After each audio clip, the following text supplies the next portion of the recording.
como artista, trabalho faz muitos anos, há 15 anos, eu trabalho com os arquivos que os Estados Unidos têm desclassificados sobre os países latino-americanos, e nesse texto que eu vou ler para vocês, eu vou contar um pouco essa história, de que coisas eu fui descobrindo, o que foi que me motivou para fazer essa pesquisa e essas obras a partir dessa pesquisa, e como eu fui me vendo envolvida não somente na história do Chile, que era a história pela que eu comecei, senão como eu fui me vendo envolvida em investigar os outros países latino-americanos. E no ano 2016 eu fiz uma exposição que se chama Em Nossa Pequena Região de Por Aqui, que foi mostrada em Buenos Aires, no Museu Malba, onde reunia a pesquisa e as obras que tinham que ver com a investigação desses 14 países latino-americanos durante a Guerra Fria, num período que vai do ano 48 até 1991. Minhas razões para trabalhar com os arquivos não provêm dos conceitos básicos da historiografia. Não vem da necessidade de verificar e contrastar fontes de informação para estabelecer um ponto de vista de disputa com o historiador. Minha razão para me aproximar e mergulhar na necessidade de arquivo, que vivo nos últimos 20 anos, vem do encontro com o apagamento da censura da informação, vem da não-história, ou, o que é mais misterioso, vem da dimensão do sigilo como uma questão de segurança nacional, a sua histeria e a sua mudez. Minha urgência para o arquivo deve-se a esse sintoma, essa nuvem flutuante de desconforto, percebido através da minha infância, ancorada no Cono Sul da América Latina. Infância que me fez pensar muitas vezes quanto da minha subjetividade estava atravessada, modelada por esses eventos e atmosferas que cercavam a minha infância, a essas ditaduras militares e seus códigos e linguagens que eu testemunhei no meu próprio país e nos outros países da região onde eu morei e vivi. De que se tratam os arquivos da não-história da Guerra Fria na América Latina, que revelam do passado, mas, acima de tudo, como nos desafiam hoje. O trabalho que eu faço já tem 15 anos com esses arquivos das agências de inteligência dos Estados Unidos, que foram desclassificados sobre os países latino-americanos durante um período que varia entre os anos 1948 e a fins do século XX, o fim. Comecei a trabalhar com esses arquivos quando foram publicados os primeiros em relação ao Chile, num projeto que se chamou Projeto de Desclassificação Chile, e que se deu em um período de 3 anos, 1999, 2000 e 2001, quando Augusto Pinochet foi preso em Londres, e este evento produziu uma vontade internacional para tornar visível os arquivos. O Chile era um dos países, nesse momento, que tinha a maior quantidade e volume de quantidade de páginas desclassificadas pelos Estados Unidos. Com a desclassificação, quero dizer que os documentos que os Estados Unidos trouxe à luz pública sobre a América Latina foram classificados baixo a condição de sigilo. E esta condição, ao mesmo tempo, se subdivide em outros códigos, como confidencial, distribuição proibida ou restringida à sua circulação, segredo sensível, somente olhar, NODIS, que quer dizer não distribuir a outros organismos, NO-FORM, que quer dizer não distribuir a outros países, Roger Channel, que quer dizer prioridade mais alta, top secret, etc. Então, conceitualmente, a desclassificação significa remover daquela condição restritiva ou de supressão que é o segredo e torná-los públicos. A dificuldade que significa enfrentar-se a esta narrativa onde aparece a história da maioria de nossos países latino-americanos escrita numa linguagem que não é a nossa, escrita no idioma inglês, escrita por agentes de inteligência dos últimos 60 anos, nos dá pistas sobre como nossas histórias foram construídas. Quais foram os lineamentos políticos que temos em comum? Os trabalhos realizados são, na verdade, estratégias para abordar o público através dos sentidos. Esta revelação dos arquivos desclassificados no público, inevitavelmente gera uma resistência subjetiva, uma reação natural de rejeição ao enfrentar-se a uma informação que realmente qualquer um de nós, ou todos nós, preferiríamos não ler e não saber. Aspas. A massacre pode ser considerável e prolongada. Estamos falando de uma guerra civil. Vocês nos pedem provocar o caos no Chile. Nós oferecemos uma fórmula para o caos, mas é improvável que esta fórmula não envolva um derramamento de sangue.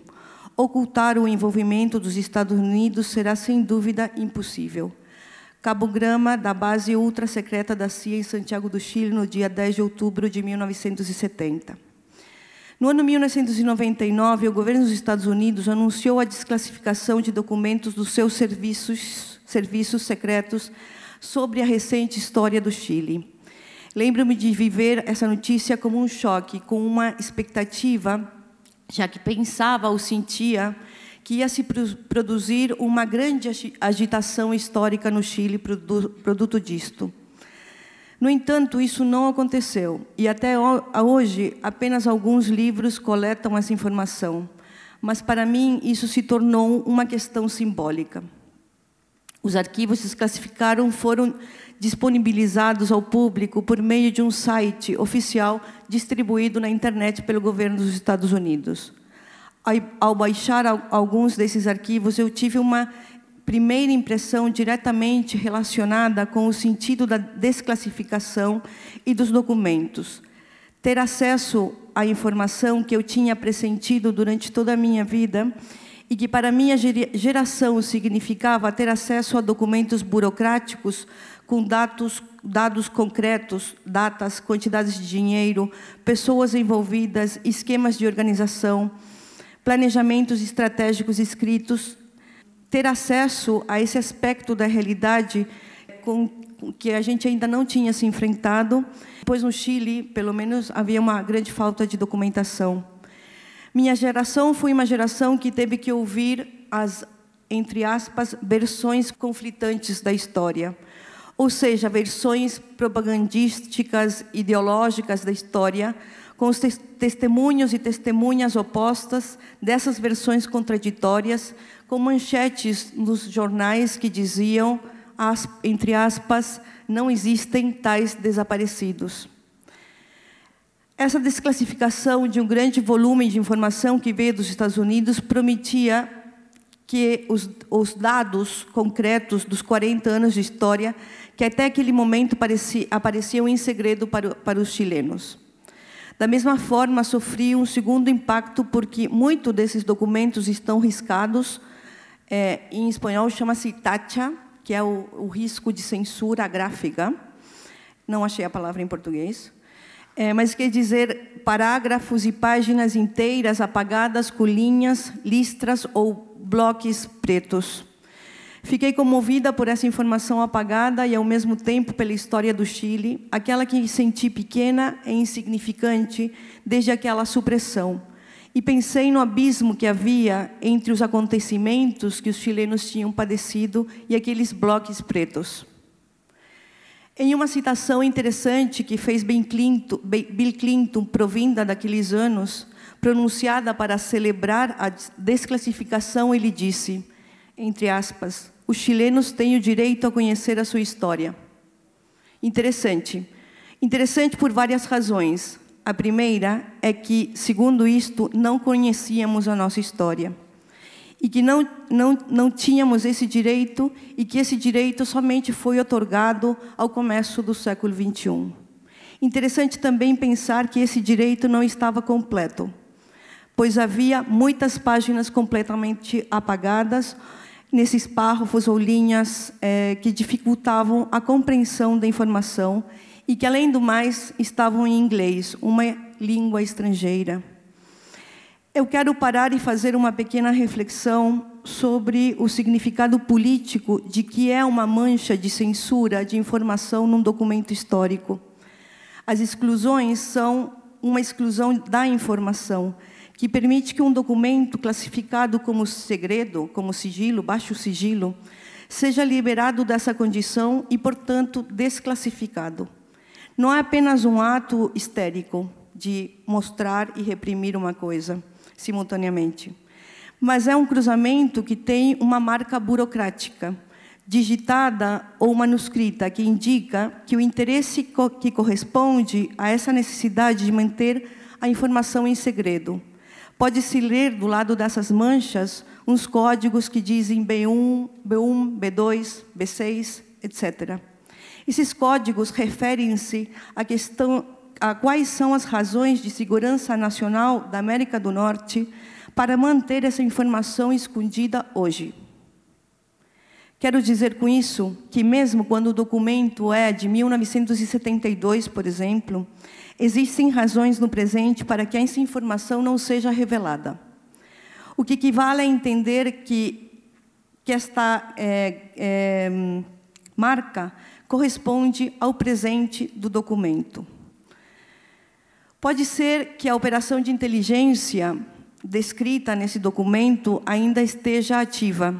Pode ser que a pessoa mencionada talvez continue sendo um informante ou um agente, ou esteja, de alguma forma, operativa.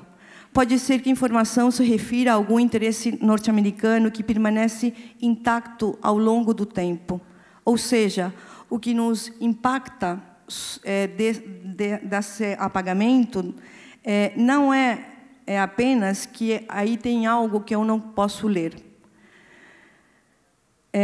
Mas o que impacta é que há algo que eu não posso ler ainda hoje, já que ainda hoje não é história, já que essa tacha, como se diz em espanhol, está no presente, uma não história, alguma coisa que ainda não acabou de acontecer.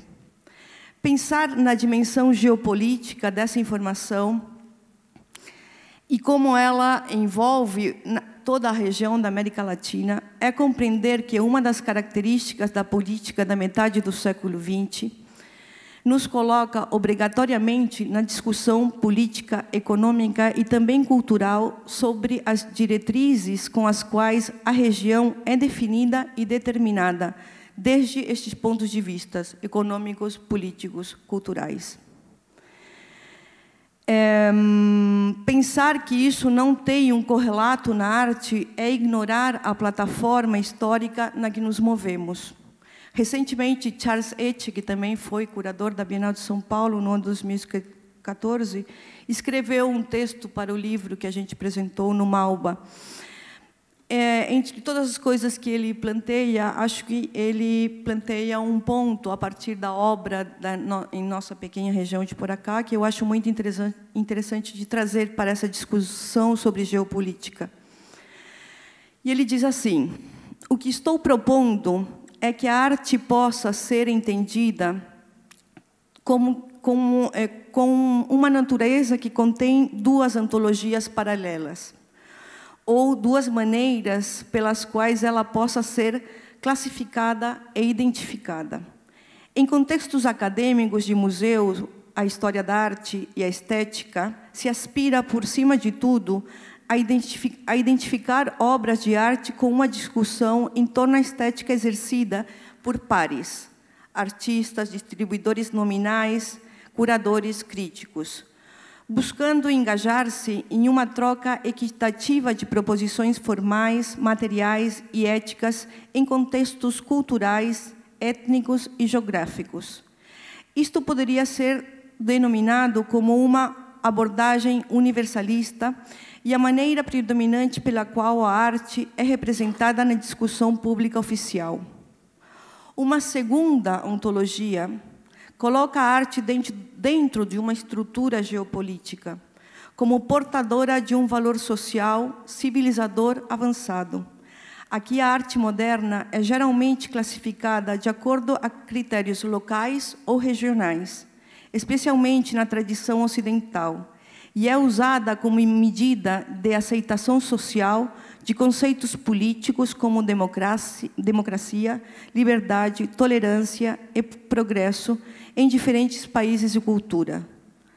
De formas mais simples, a complexidade e a natureza avançada da arte ocidental são mediadas como prova de superioridade ética da sociedade ocidental e, recentemente, da sociedade branca e das suas instituições políticas.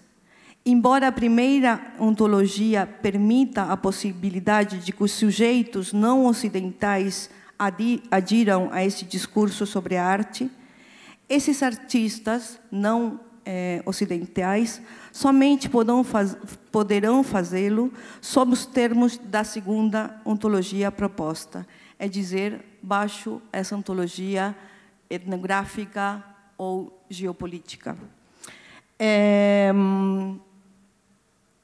Eu queria trazer essa questão porque das coisas que eu mais tenho aprendido ao fazer a pesquisa criativa, não é uma pesquisa de historiador, é uma pesquisa que tem níveis de criação e subjetivos e psicoanalíticos que não obedecem aos métodos de investigação de um historiador.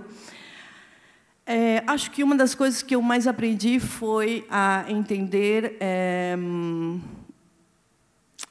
a profundidade com que a geopolítica determina a subjetividade, determina o jeito em que os discursos circulam pelo mundo, determina a hierarquia em que os países comparecem em frente aos outros países, né?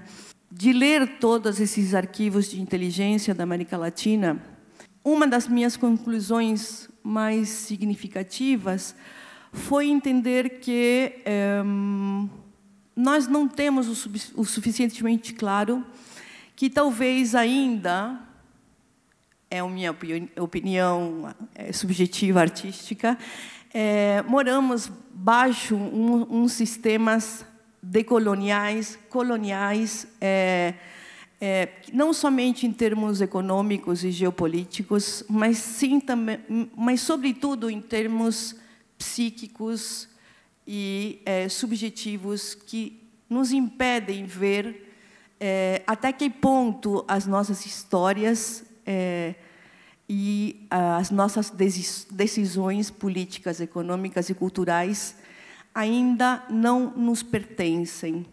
Ainda somos pessoas que habitam regiões que não estão o suficientemente emancipadas. E se desde a arte geramos discursos de emancipação, esses discursos não são olhados ainda como discursos de emancipação. E eu acho que essa é uma das minhas conclusões de ter revisado essa história da América Latina, entendendo, talvez, de que acho que a gente ainda está falando de independência e de emancipação baixo uma lógica capitalista, que tem outras regras, mas eu acho que devemos assumir essa situação geopolítica na que habitamos e na que geramos nossos discursos e nossas produções. Isso, obrigada.